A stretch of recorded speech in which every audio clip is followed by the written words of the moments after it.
Vehicle Hunter here. Today we're going to see if I can fit a scooter inside this Honda Element. I'm a big fan of these Honda Elements. They're so practical for so many things. Even a business owner would do really well with one of these instead of like a Ford Transit van.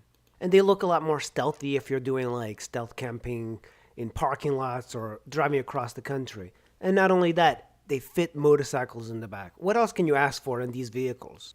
And they get decent gas mileage. They don't get great gas mileage, but they get like 20 to 25 miles to the gallon. It's a little 4-cylinder engine.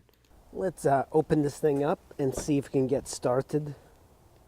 So the first thing you have to do, of course, is get the seats up.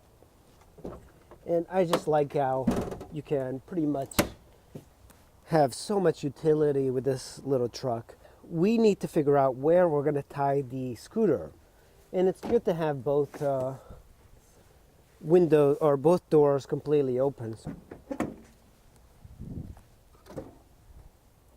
I just love how you have so much space in here.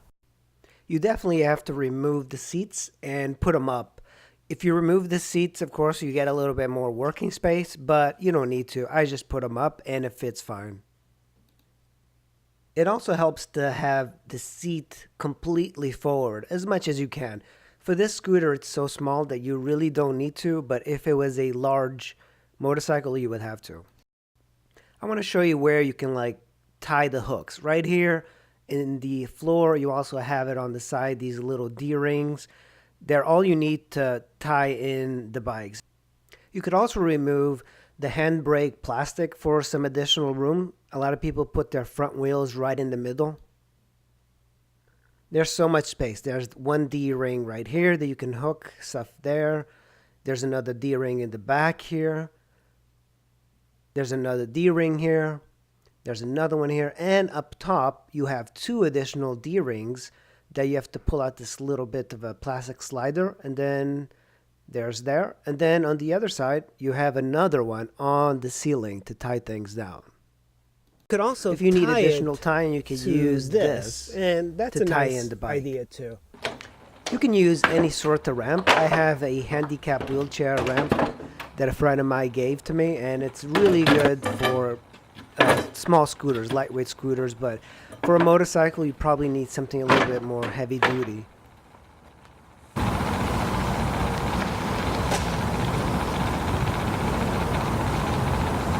So before I start, I have my two tie-downs, and what I'm going to do is I'm going to use this and I'm going to just run it through here on one side, my other strap here, and I'm going to put this on the other side here, and then this way we can just like put it right on the bike. Even if you have a small scooter, it's too high to fit in there, so you have to remove the mirrors. It just helps getting it in there.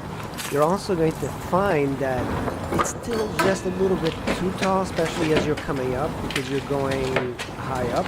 So you have to tilt the motorcycle left and just put it in diagonally. This goes in fairly easy, and I rest it against the seat so I can come to the other side and basically just tie it down from there. Some people might use ratchet type of straps, but I like the ones where you pull.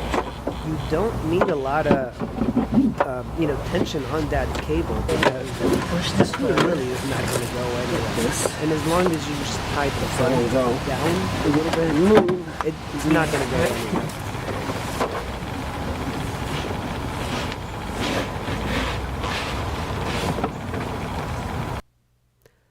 The challenge with like putting in a motorcycle in here, it's because it's so tall and you have to kind of crawl in the back and finesse your way in there so you can pull the straps.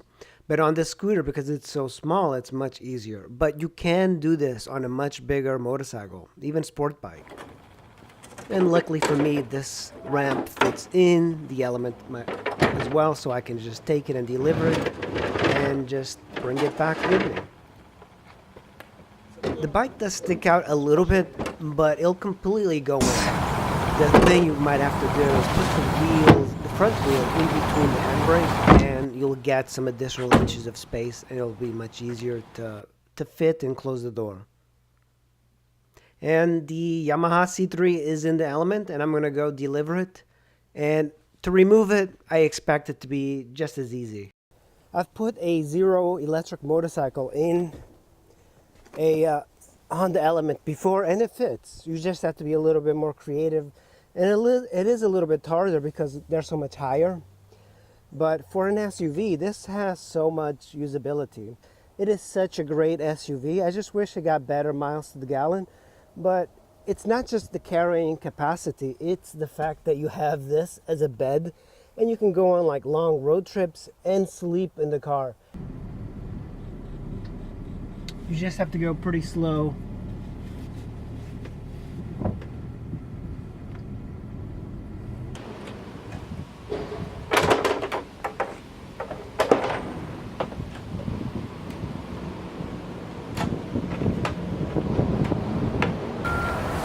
Having another hand to remove the scooter is much easier, but since I don't have any help, I have to go a little bit slower. What you have to do is unhook the straps, you push the bike from the front to the back, and just lean it against this a little bit, and make sure it doesn't roll down, of course. Once you have it nice and steady, you can just go to the back and pull the scooter out like that. And it's a straight shot, just kind of pull it back. This scooter is so light that it just makes it so much easier. If it was a heavier scooter, you might want to ask for help because it would be a better thing to have.